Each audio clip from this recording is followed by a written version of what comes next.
My name is Julia. I have no luck with men, having failed at marriage twice. My second fiance chose a younger, more flirtatious female coworker over me.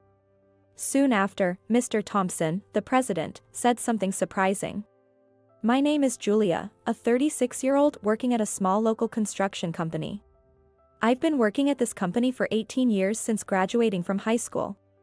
The company was founded 2 years before I joined.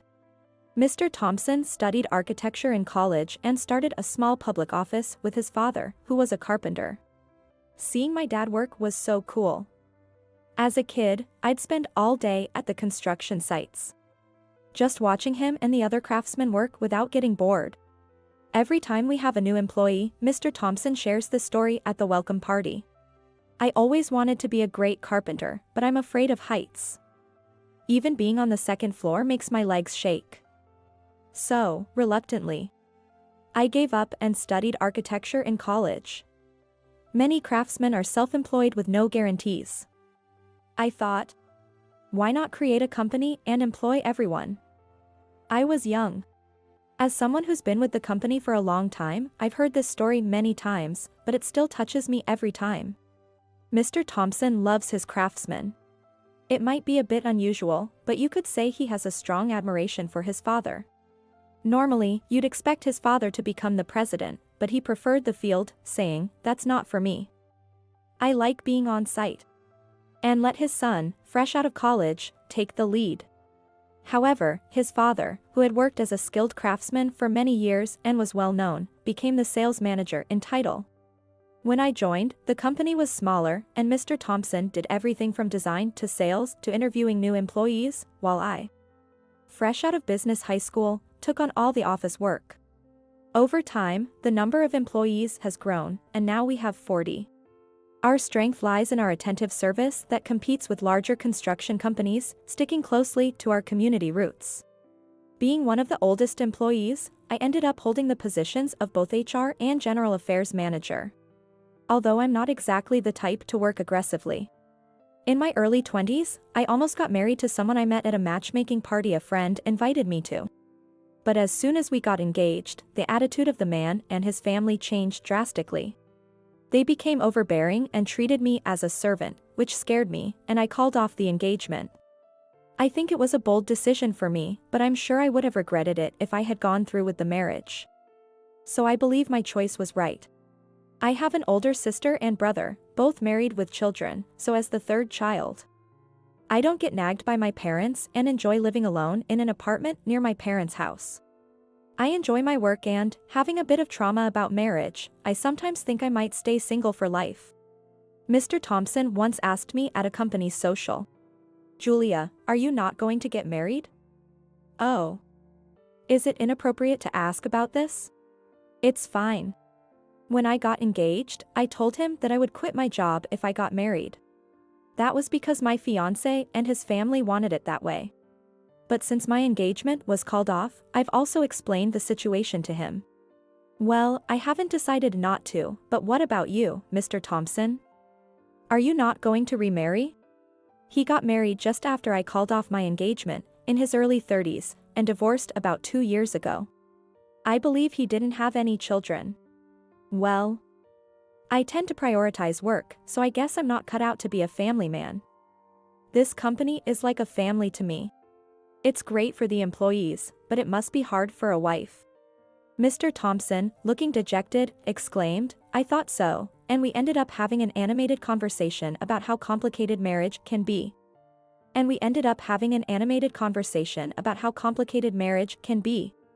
My name is Alex. I look forward to working with you starting today. That's how the 30-year-old mid-career hire greeted us at the morning assembly. I conducted his interview, and he came across as a pleasant and promising young man who had been working in sales at a large company in New York. His mother had passed away, leaving his father to live alone, so he moved back to his hometown and changed jobs, worried about his father.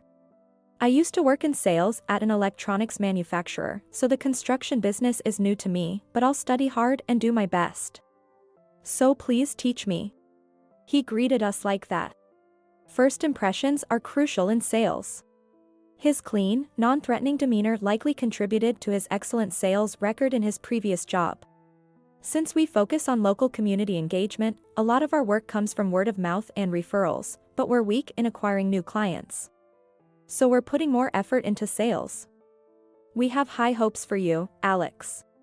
I encouraged Alex like this and took care of him in various ways.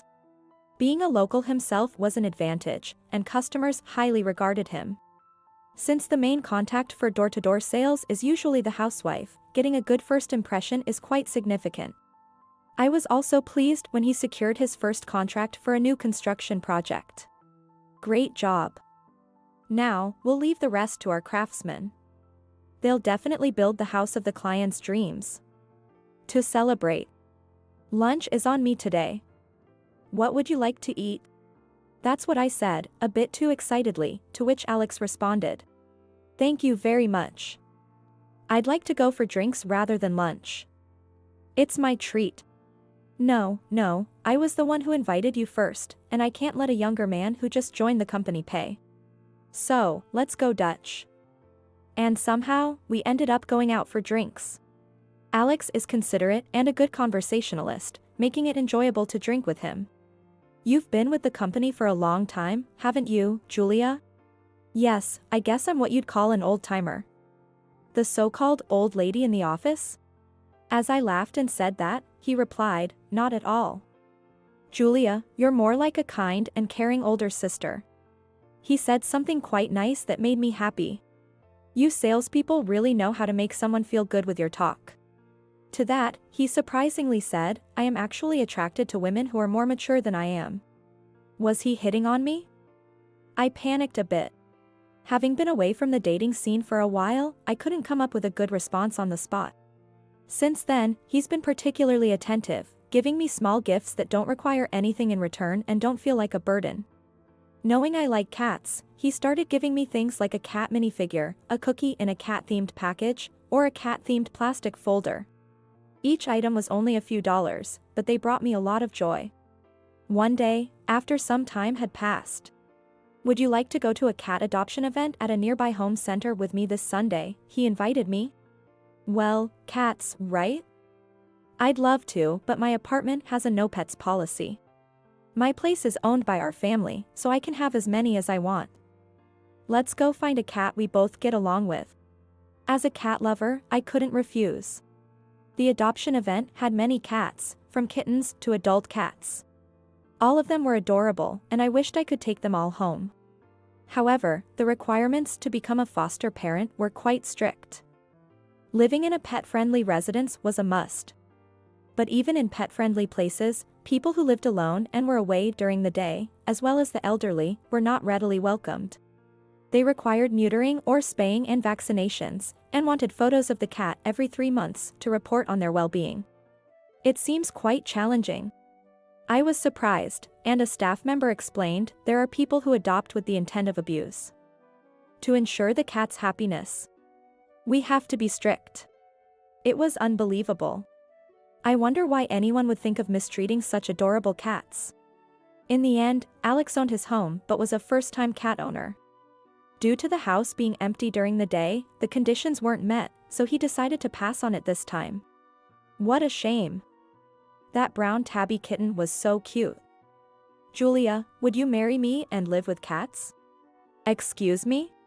Is it, maybe a bit unfair to lure you with a cat? But please, think it over. The sudden marriage proposal shook me deeply. Of course, it was not that I disliked Alex. And I'm already 36. If I want children, it's almost my last chance. I can't imagine getting married with the same impetus and passion as in my youth, but I might be swayed by a good proposition. Even if it seems calculated. Marrying a successful salesman and becoming a housewife, living with cats. That was a very appealing proposition. I made up my mind and told Alex. If we get married, let's go to an adoption event together and become foster parents. And so, I became engaged to Alex, who is 6 years younger. Since it will likely take some time to hand over my responsibilities after 18 years at the company, I only reported the engagement to Mr. Thompson for now. We're not getting married right away, but we're engaged. I plan to become a housewife once we marry. So I'll ensure a smooth handover so there won't be any issues when I leave. Mr. Thompson was quite surprised and offered a somewhat mixed blessing. Marriage? With Alex? I see, wow, I'm surprised. Well, congratulations. But honestly, losing Julia will be a big loss for us. But congratulations. It wasn't that there had never been office romances before, but in every case, it made things a bit awkward for everyone involved, making it difficult to work. So, Mr. Thompson and I decided to keep it a secret until we handed out invitations to everyone. From then on, I reviewed my work with the assumption that I would be leaving. I made sure that there was nothing only I knew about and began handing over projects where I was the main contact. There shouldn't be any worries since we have capable staff. Thinking about it, I joined this company at 18 and have been here for 18 years. The thought of having spent half my life at this company makes me feel sentimental. Perhaps it's Mr. Thompson's personality or the straightforward nature of the craftsmen here. But the workplace has a good atmosphere and healthy relationships. Of course, it's not without its problems. Currently, the minor issue we're dealing with is a female employee named Samantha. She joined about a year ago through nepotism, being the niece of one of our senior craftsmen. She's the only daughter of the family who went to college in New York with a promise to return home after graduation. She came back all right but ended up loafing around without a job, so her distressed parent turned to our senior craftsman. At first, I thought she was a bright and pretty woman, but she turned out to be quite problematic. We placed her in accounting, but she lacks motivation. She can do what she's told, but she doesn't take initiative. The biggest issue is her condescending attitude towards employees with lower education, especially the craftsmen, whom she looks down upon. However, she's good at putting on a facade, or rather, she's good at acting sweet depending on who she's talking to. In front of male employees, she's the bright and pretty woman everyone likes. This attitude extends even to the craftsmen she secretly looked down on. The men, unaware that they are being mocked behind their backs, say things like, "Samantha, the new girl, is sweet and nice." The ones who suffer the most are probably the female employees who only graduated high school. Samantha brags about her degree from a college in New York and looks down on us who only graduated from local high schools. She's so rude when we try to teach her work. She says terrible things about the craftsmen behind their backs, calling them brainless, low class, and dirty. It's natural for work clothes to get dirty when you're working on site, right? Because the male employees praise her so much, I once told them she acts differently towards women. But they even told me not to be jealous of such a young and pretty girl. It was so frustrating. Hearing this from the female employees was troubling. She hadn't shown that side to me until one day. "So, Julia, I heard you didn't go to college. And yet, working here for nearly 20 years can still get you the important position," she said. "I'm not that important, but Samantha, there are some issues with your work attitude. Please stop looking down on the craftsmen with your words and actions." I was clear in my warning, but she replied, "Oh? Did it seem that way? I'm just honest, you know, showing no concern at all. That's not what you call honesty. It's problematic both professionally and personally. But Julia, you are messing with younger male employees here, right? Isn't that a problem?" "Excuse me?" Everyone here is so laid back that they haven't noticed, but it was obvious to me. "You and Alex are involved." This took me by surprise. She must have a good instinct or sense for these things. "Look, we haven't made it public, but we're engaged. Once I've properly handed over my work, we plan to get married. It's not like we're doing anything wrong." "Oh, really?" "Alex is the best catch in this company, after all. A college grad and handsome. Maybe I should take him for myself." I was speechless at her audacity. "What are you even doing here? Stop spouting nonsense and actually do your work."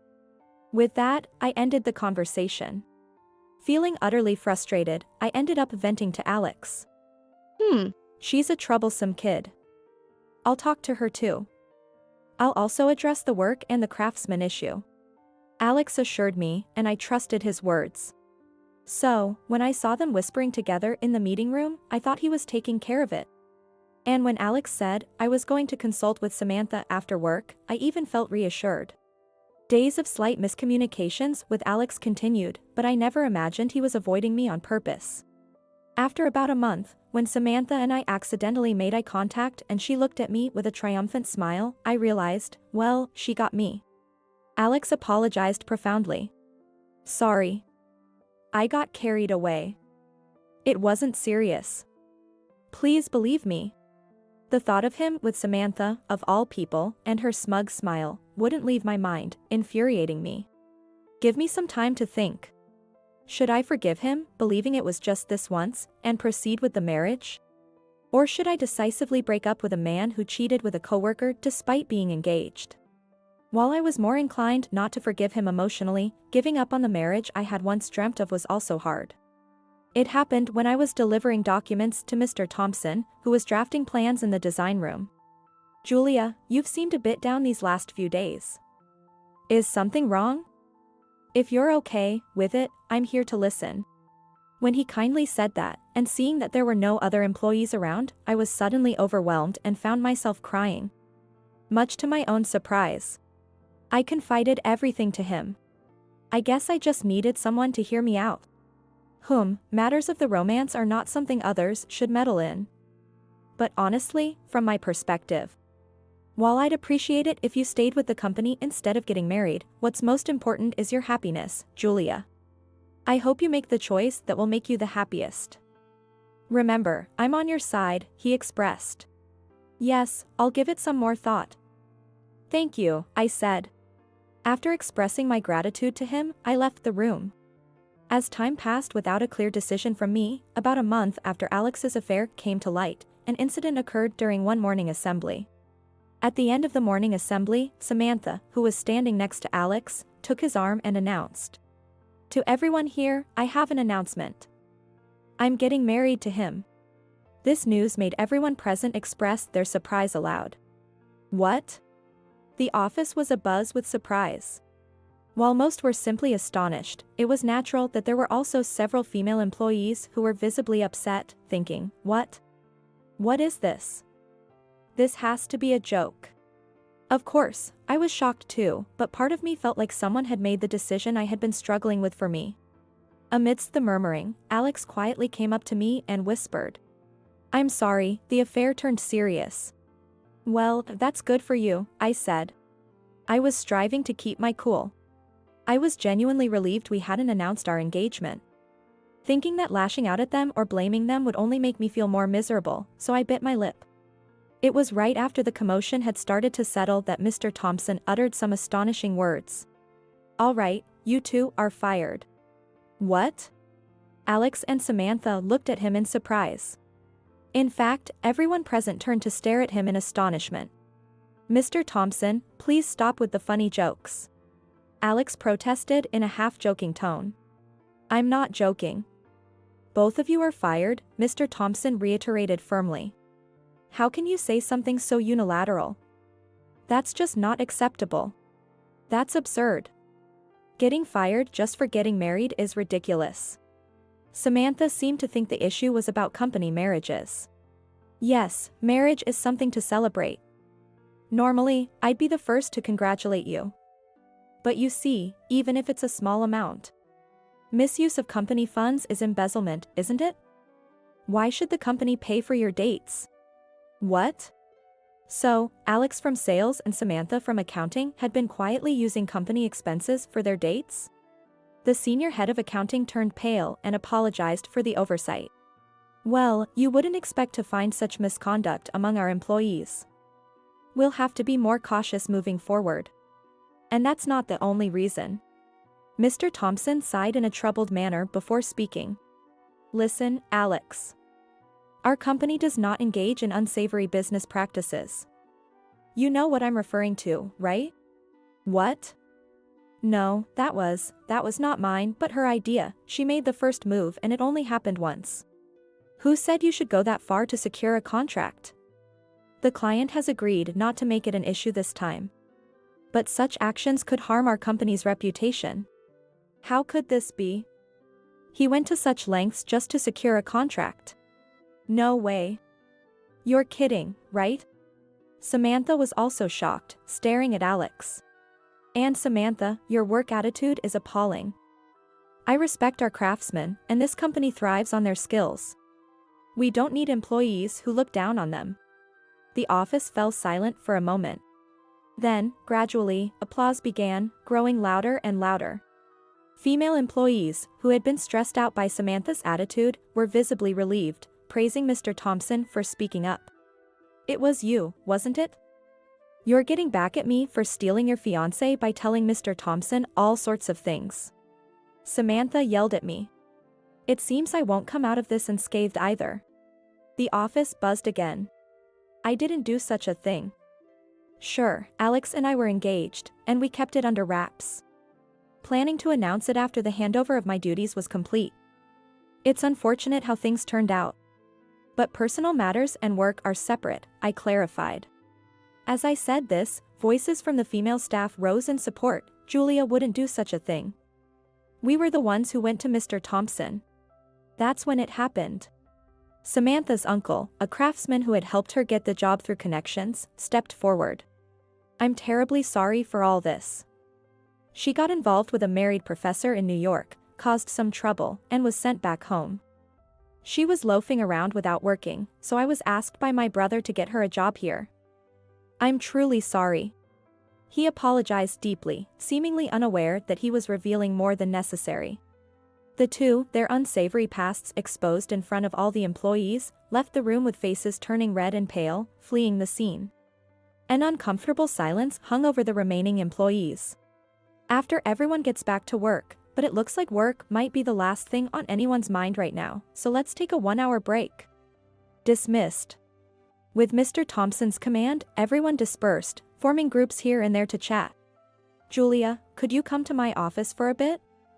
I need to talk to you. Mr. Thompson called out, providing me with some relief. The employees seemed eager to hear more from me. As soon as I entered his office, he apologized. I'm sorry for how things turned out. I intended to keep your situation private. It's not your fault, Mr. Thompson. It seems I just don't have good judgment when it comes to men. To think my engagements would fail twice. Well, maybe it's for the best. A man who can't stay faithful, even if he's competent at work, is no good. Indeed, looking at it another way, I might have narrowly avoided misfortune. And, well, it might seem odd to say this now, but... He hesitated, unusually for him. Would you consider me as a potential partner for marriage? What? It's understandable to be surprised, but hear me out. 20 years ago, you joined the company I had just started 2 years before. I fell for you at first sight. But I thought it was inappropriate to pursue anything with a new employee, so I gave up and even had a girlfriend. Then you said you got engaged. He mentioned he decided to marry his girlfriend at that time. But I ended up breaking off the engagement. I regretted not waiting a bit longer. I thought I loved my wife in my own way, but maybe she too had a faint feeling something was off. She left me for another man. But I couldn't blame her. I remember being invited to his wedding shortly after I told him about my first engagement and my intention to leave the company after getting married. After my divorce, I was down for a while. But just when I thought I could propose to you, you announced your engagement to Alex. Oh well. You did nothing wrong. I even thought about blessing your union. But knowing he was no good, I wondered how I could break you two up. So I know it's wrong to say this now, but if I don't say it now and miss this chance again, I might never get another. Take your time to think it over, there's no rush. Of course, I liked him. But I had never seen him as a romantic prospect. As I left his office, a thought struck me, and I asked him. Do you like cats, Mr. Thompson? What? Yes, I love them. I love both cats and dogs. Back at my desk, my emotions were like a roller coaster from the morning's events, and I found it hard to concentrate on work. Moreover, the other employees seemed to be watching me with concern, which made me feel uncomfortable. Pretending to look over documents, I thought about Mr. Thompson. 18 years since joining the company, he had always been kind and considerate toward me. I had been observing him all this time, his care for the employees, his love for the craftsmen, his fear of heights, and his occasional clumsiness. As I thought about it, I could feel my cheeks warming up. Mr. Thompson? He likes me all this time and wants to marry me? The thought made my heart race uncontrollably. I stood up impulsively and headed for his office. Bursting through the door, I nearly shouted, "Mr. Thompson, I've made up my mind. Please make me a part of your real family." "Really? Are you sure?" "Yes. If I hesitate, who knows what might happen next." "Thank you. I never want to miss another chance with you." With those words, he hugged me. This is how we decided to get married. And then, we announced it to the employees. Naturally, everyone was surprised, but afterwards, we received many congratulations. That day turned into quite the commotion and not much work was done, but Mr. Thompson couldn't really complain. As for the two who were fired, according to Samantha's uncle, the veteran craftsman, they did get married. However, Alex's next job didn't go well, and he seems to be working in a much lower ranking and dubious door-to-door sales role. After getting married, it turned out Alex's father had started showing signs of dementia, and Samantha, who was left with the caregiving duties, felt deceived and complained about it. However, her parents, ashamed of a daughter who caused trouble in university and then embezzled at her job leading to her firing, have reportedly said they wouldn't let her back into the house even if she divorced and returned. I wondered if Alex's rush to get close to me was to have someone to take care of his father.